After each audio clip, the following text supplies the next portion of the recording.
Welcome to Detecting Intelligence, the only show that treats AI like a crime scene. We bag the evidence, dust the hype for fingerprints, and interrogate the breakthroughs. Then we ask the only question that matters. Are we closer to AGI? Let's find out. Here are your hosts, Frank and Ronnie.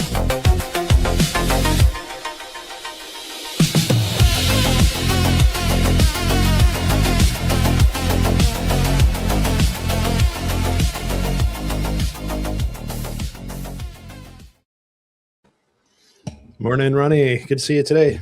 Good morning, buddy. Good morning, buddy. You know, I know I said we shouldn't get married to like the intro music, but like just now I'm like, yeah, no, this is going to be a permanent theme song, like intro song for us. It's just, and I only ever listen to it when we go live every day, but every time it just gets me. It's like, all right, let's go. It's great, man. Nice job. Hey, hats off to you as well for creating it. You did a great job.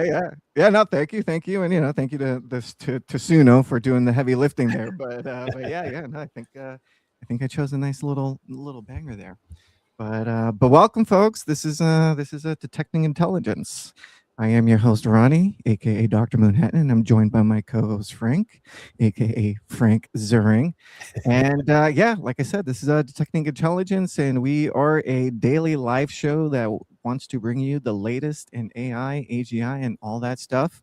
And Frank, what else, man? What did you besides? I know we have a couple of links that we might chat about, but prior to that, right off the hopper, since the last time we spoke, what piqued your interest as far as any of the news that dropped over the past 24 hours?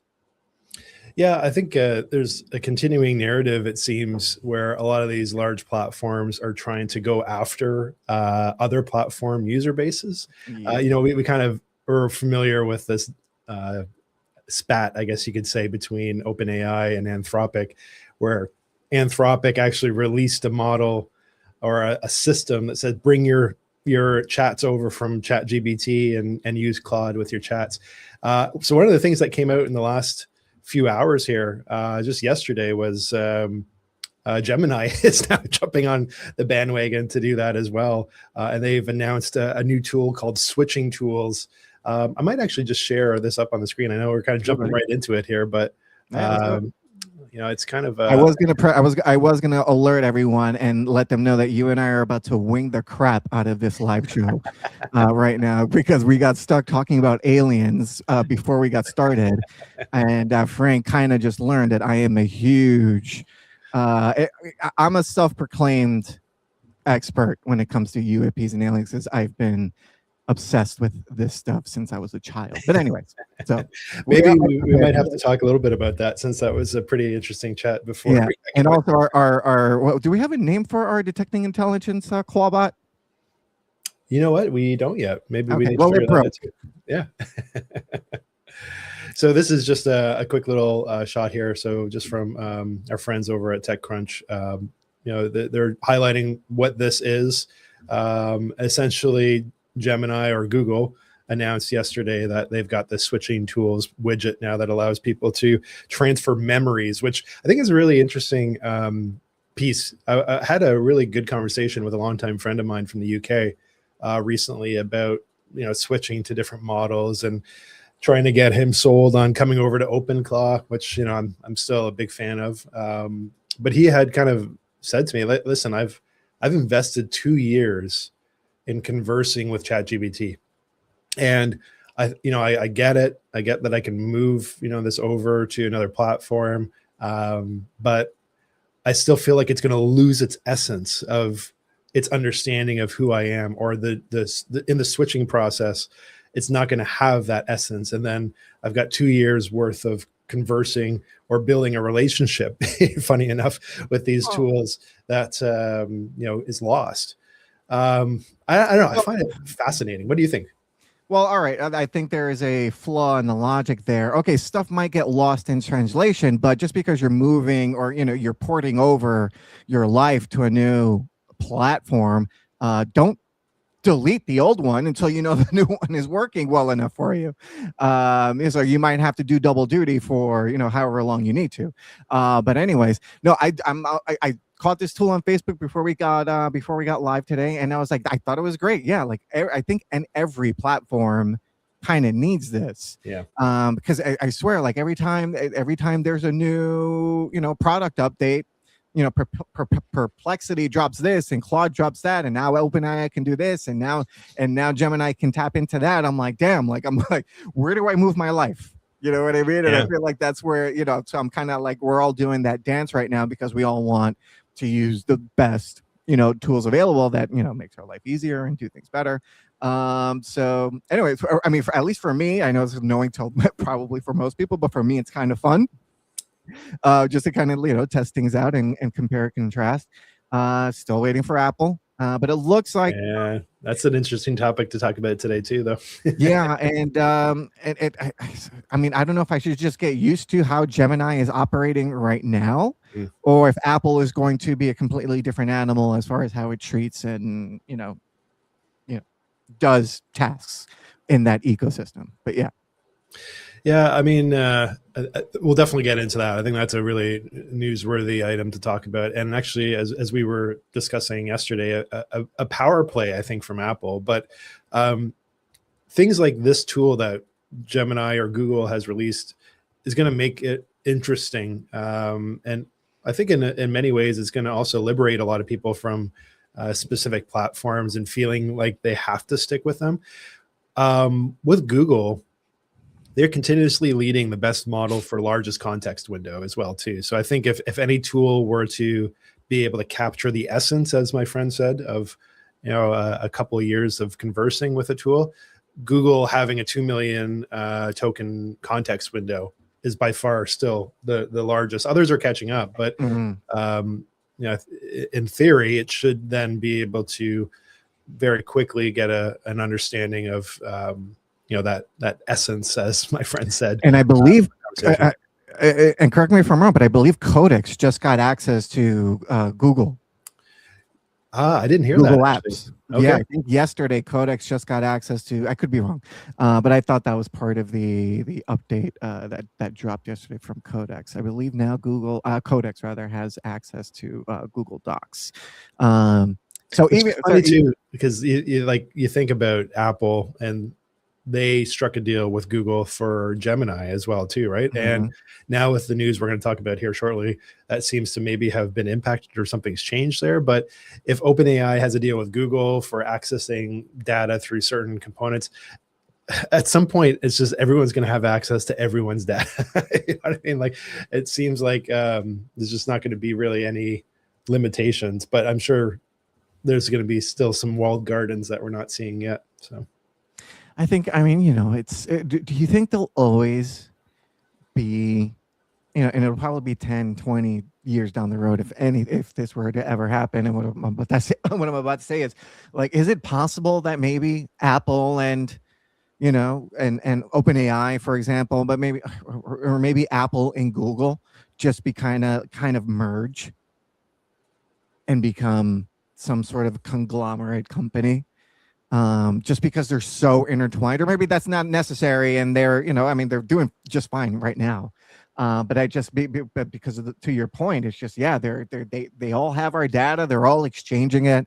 Doesn't make sense to improve things, you know, because of course, you know, if they're two separate entities, you're not going to exchange all of your company information with each other.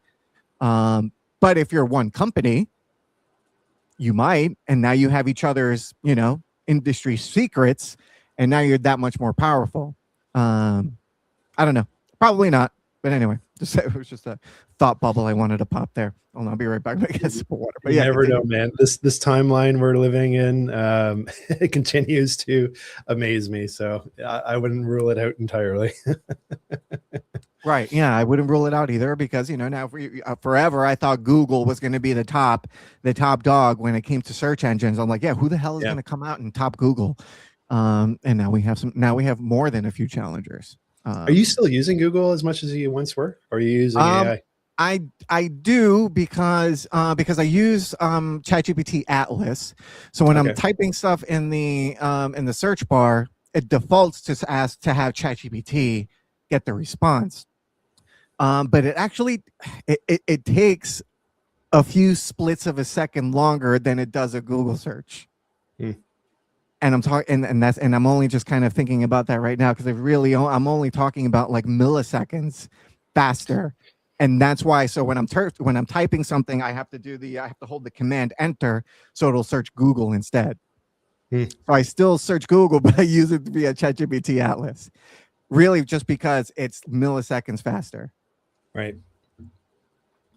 Interesting. Yeah, I find like I guess it all depends too on what you're looking for, right? Like if you're looking for speed. Yeah, like I find anytime that I need to like find information about something I'm interested in, my default is Perplexity, only because it's combing so many sources and I can check out each source. But it's so much nicer to kind of get. I should start using Perplexity. I don't. Do they have a browser? They have a browser, don't they? Oh yeah, yeah. It's not. Honestly, in my opinion, I was expecting some huge revolutionary experience with their browser. It's called the Comet, is what they call it. Right, yeah. It just felt like a different version of Google, in my opinion. I wasn't really blown away by it, so I just continued to use the app and the chat function. But you know what? Based on your endorsement, I am going to, because again, I'm already in the ChatGPT Atlas browser, so that's where I'm searching from. I probably won't do this, but anyways, I'm gonna try. I was gonna say, based on your endorsement, I am gonna try searching from Perplexity from now on, just to see what it's. I mean, I have done it before. I just haven't. It's not my go-to, so I haven't done it in a while. So I'm gonna try from here on out. I'm gonna give it an honest try and see what the difference is. And now I am from our sponsor, Perplexity. Yeah, I mean, I'm paying for it, so might as well use that. I think, yeah. So anyway. There you go. There you go. All right. What are we? So what's next? We still wanted. We were talking about Google still. No, I think we can move on. I do have one other story that we could talk to, but do you want to talk about Apple first? What are your thoughts? There was a Google topic, and there is a Google topic that we're probably gonna have to save it tomorrow. Why don't I bring up here the next story? Yeah, I think it kind of feeds quite well into what we were just talking about here. It was something about Google and some sort of memory breakthrough that they just okay, interesting. Achieved. Yeah, I'll find it while you're bringing that up. All right, we're doing it live. Yeah, that's it. Okay, so this here actually came out back in January, but has only really started to kind of make some headway over the last couple of days. It's something I've actually got one of my clients signed up for, and looks like a really good opportunity for people that are interested in trying to sell their products, especially in LLMs. So we probably, you recall that shop. What's that, sorry? No, I need to do this myself for the clothing line that I've never launched. But yeah, no, I'm very interested in this. Yeah, I mean, so this is an interesting platform. So Shopify, as we know, struck a deal with OpenAI that they're now going to recommend products within chat. Game changer. It's crazy, right? Because we talk about the free plan. Yeah, like if you're on the free plan, right? And then you're not paying for the product. Well, you are the product. And this is kind of off today. I think Charming Strange is getting launched today. What's that, sorry? I said I'm off today. I think Charming Strange is getting launched today. There you go. This is wild, dude. Yeah. Yeah, and this is super easy, actually. So a client and we actually went through the process yesterday. And all you do is you sign up to become part of this platform. There's no fee. You don't have to be a Shopify member. You don't have to have a Shopify store even. You just sign up, you put your information in, and then you have to go through the process of accepting Shopify payments, which is how they're taking their percentage. I think it's about, depending on the program you choose, it's about 3%. But then you just add your products, and then it starts getting recommended in LLMs. Amazing. This is, like I said, this is a game changer as far as ease of use and barrier to entry. Really, yeah, I mean, it's truer than ever that they say if you're an idea person, you're going to thrive in this new world. Oh yeah. Because really, I mean, really, you have machines that can do virtually all of the heavy lifting for you. You just need to tell it what to do, and then it just does the rest. And the fact that, yeah, that now we're in this world where, and even though Claude pokes fun at OpenAI for the whole ad part, but look, I mean, the world runs on ads. That's just the nature of the beast. So naturally, it's going to pop up in where our attention is the most on our devices, and soon it's going to be using all these our Jarvises. So these things are going to have to pop up somewhere. But yeah, so just considering all that, this partnership with Shopify and OpenAI, yeah, definitely a no-brainer. Well, and it's funny too, right? Like I just highlighted on here where it gives you coverage. So you get coverage across ChatGPT, Google AI, which is their little snippet section in Google search, Gemini, which is their LLM, Copilot, which is Microsoft's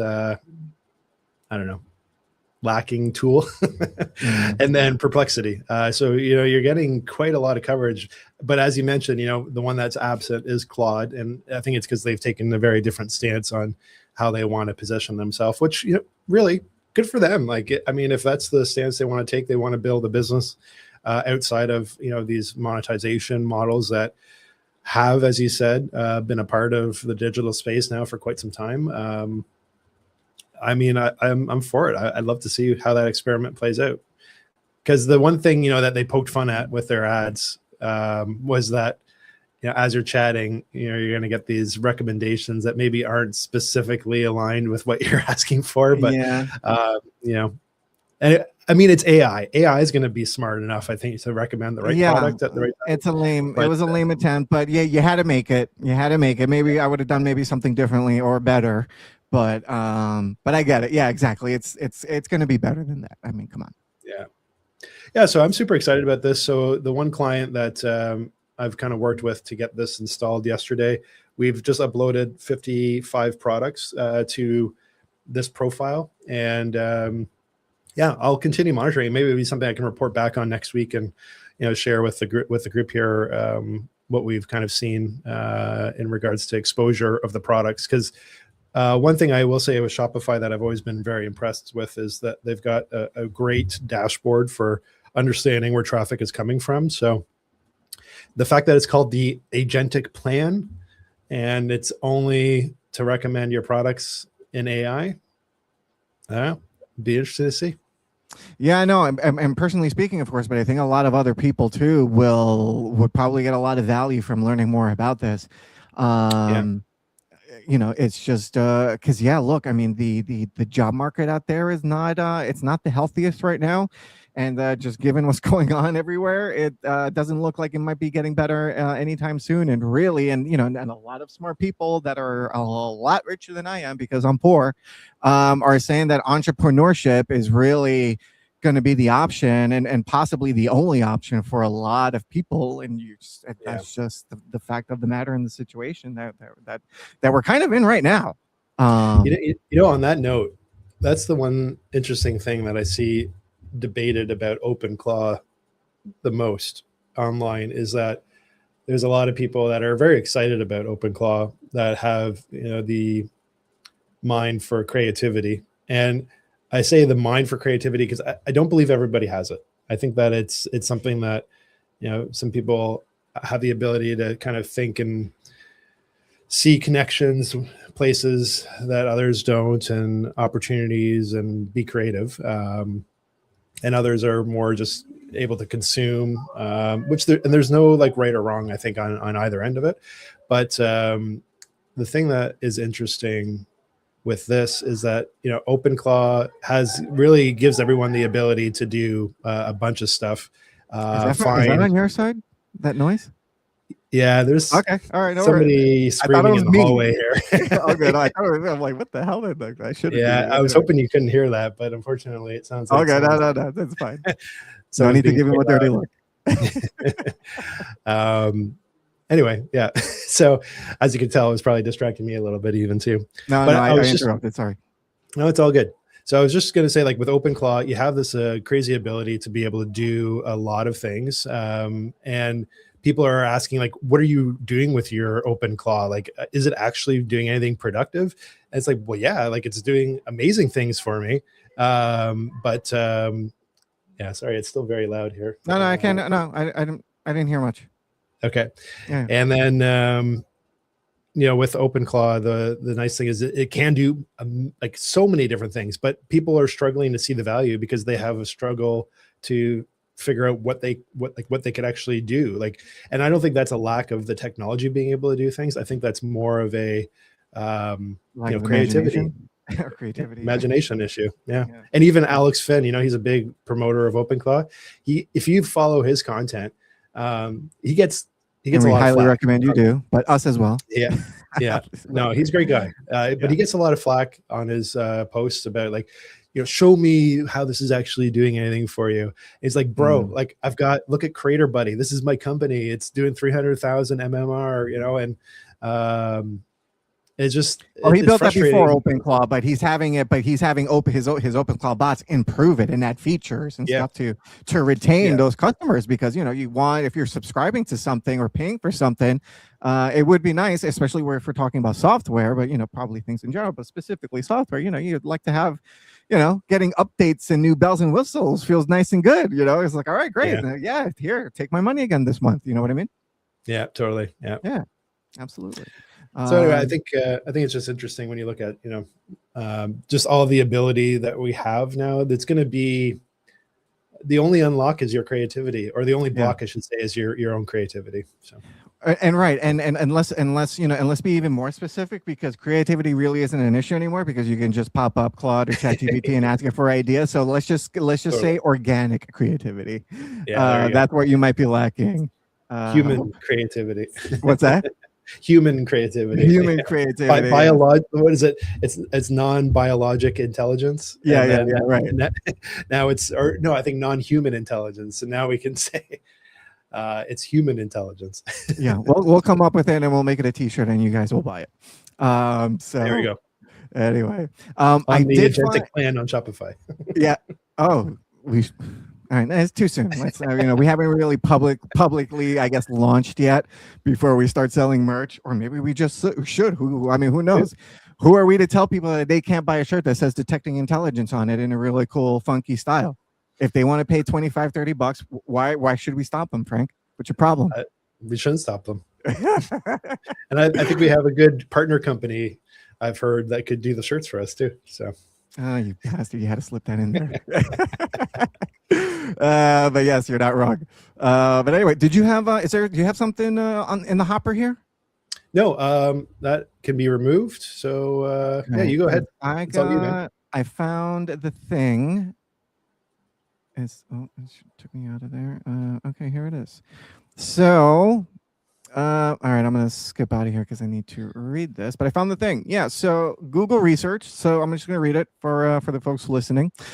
Introducing Turbo Quant, our new compression algorithm that reduces LLM key value cache memory by at least 6x and delivers up to 8x speed up, all with zero accuracy loss, redefining AI efficiency. Read the blog. Blah, blah, blah, blah, blah. All right, so I had Grok summarize it a little bit, and I'm going to just do just a tiny bit more reading for those listening.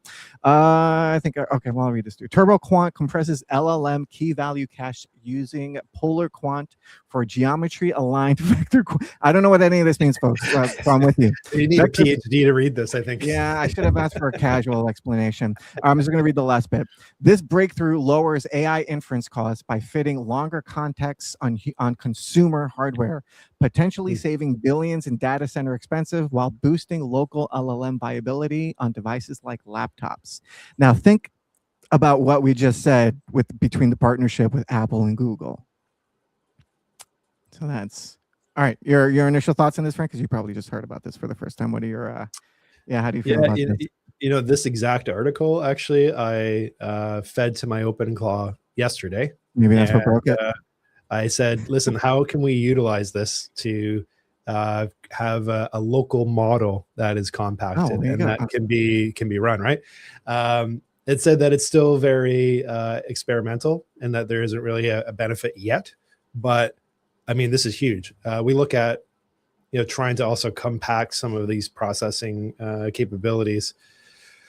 And it's kind of like the whole Pied Piper thing from Silicon Valley, right? Like being able to compress things down to a point where you can use them more efficiently. I think this is really interesting. At least that's my understanding, is that it's going to give us the ability to do more with a lot less. So. Exactly. Because really I guess we're moving to nuclear energy, but that's the other part of this whole equation with the data centers and all of this and robotics and everything, is the energy factor. Right. Because right now all of this technology requires a lot of energy and a lot of water.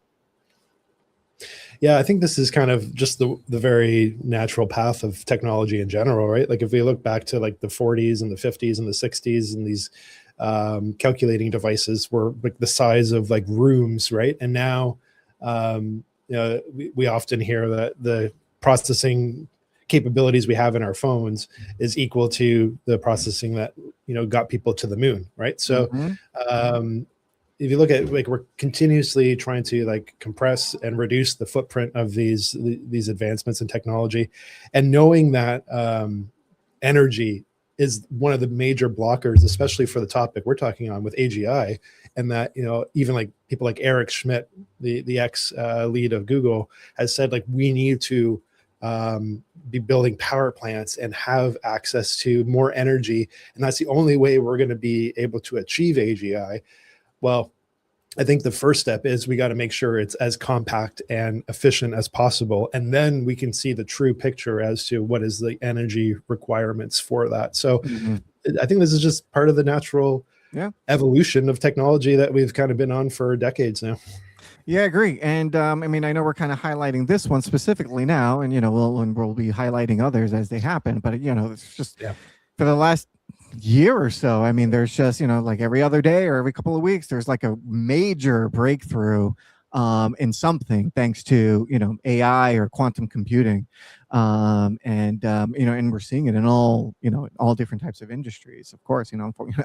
Unfortunately, the military also, but also in medicine and and those are the big major just a couple of big major industries, but yeah, and I just can't help but think about climate change, and that's where I kind of where I'm hopeful, where AI is going to come up with some sort of workflow or invention that helps us combat this trajectory that we're on, which isn't it's not a good one. All the bad signs are going off as far as how hot the planet's getting. I mean, I think they said in all of recorded history that the last 11 years have been the hottest on this planet.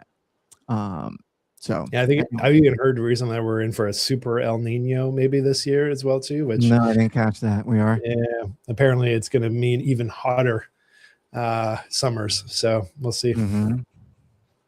Yeah. So yeah, I mean, I'm not a doomer, or sometimes I can be a doomer when it comes to tech, but but I also am aware that this technology is can be very powerful and is very powerful, and can come up with new ways for us to tackle some of the problems that some of the biggest problems we're facing today, and as well as the future. So and I'm hoping that's just what it does, and that's all we can do is just hope, because that's all we got. Anyway, we haven't got. Go ahead. I don't want to cut you off before I start to wrap this up. Okay, what were you going to say? I was going to say that's a great spot to wrap, I think. Oh, there we go. Perfect. Great minds, folks. Great minds.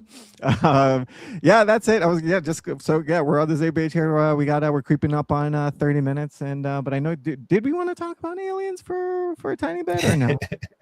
Or do we want to kind of? I know you want to keep it a tight 30, and if we end it now, it'll be the tightest 30 we've ever done. Yeah, you know what? Why don't we'll end it there. Maybe we can do a specific show around detecting intelligence in outer space. Because we might, who knows when this would end. Yeah, exactly. Could go on for a while for sure. we could go. It could go on for a while. All right. Thanks, folks, for tuning in. Appreciate you listening. If you liked it, give us a like. If you want to hear us more, give us a subscribe. We're on all the socials. We won't be back tomorrow because tomorrow is not a weekday. It is a weekend. So we hope you enjoy yours, regardless if you're off or if you're working. And Frank and I will be back Monday bright and early at 9 a.m. Eastern, won't we, Frank? Sounds great. Adios. Bye for now. Bye for now.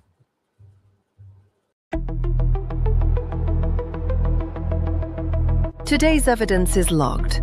The timeline has been updated, and the future remains under investigation. If you found this useful, please like the video and subscribe to the channel. And don't forget to turn on notifications so you don't miss the next analysis. You can also drop your questions in the comments. We read them, we use them, we investigate them. And for deeper dives, join the newsletter at detectingintelligence.com. Thanks for watching. See you next time, friend.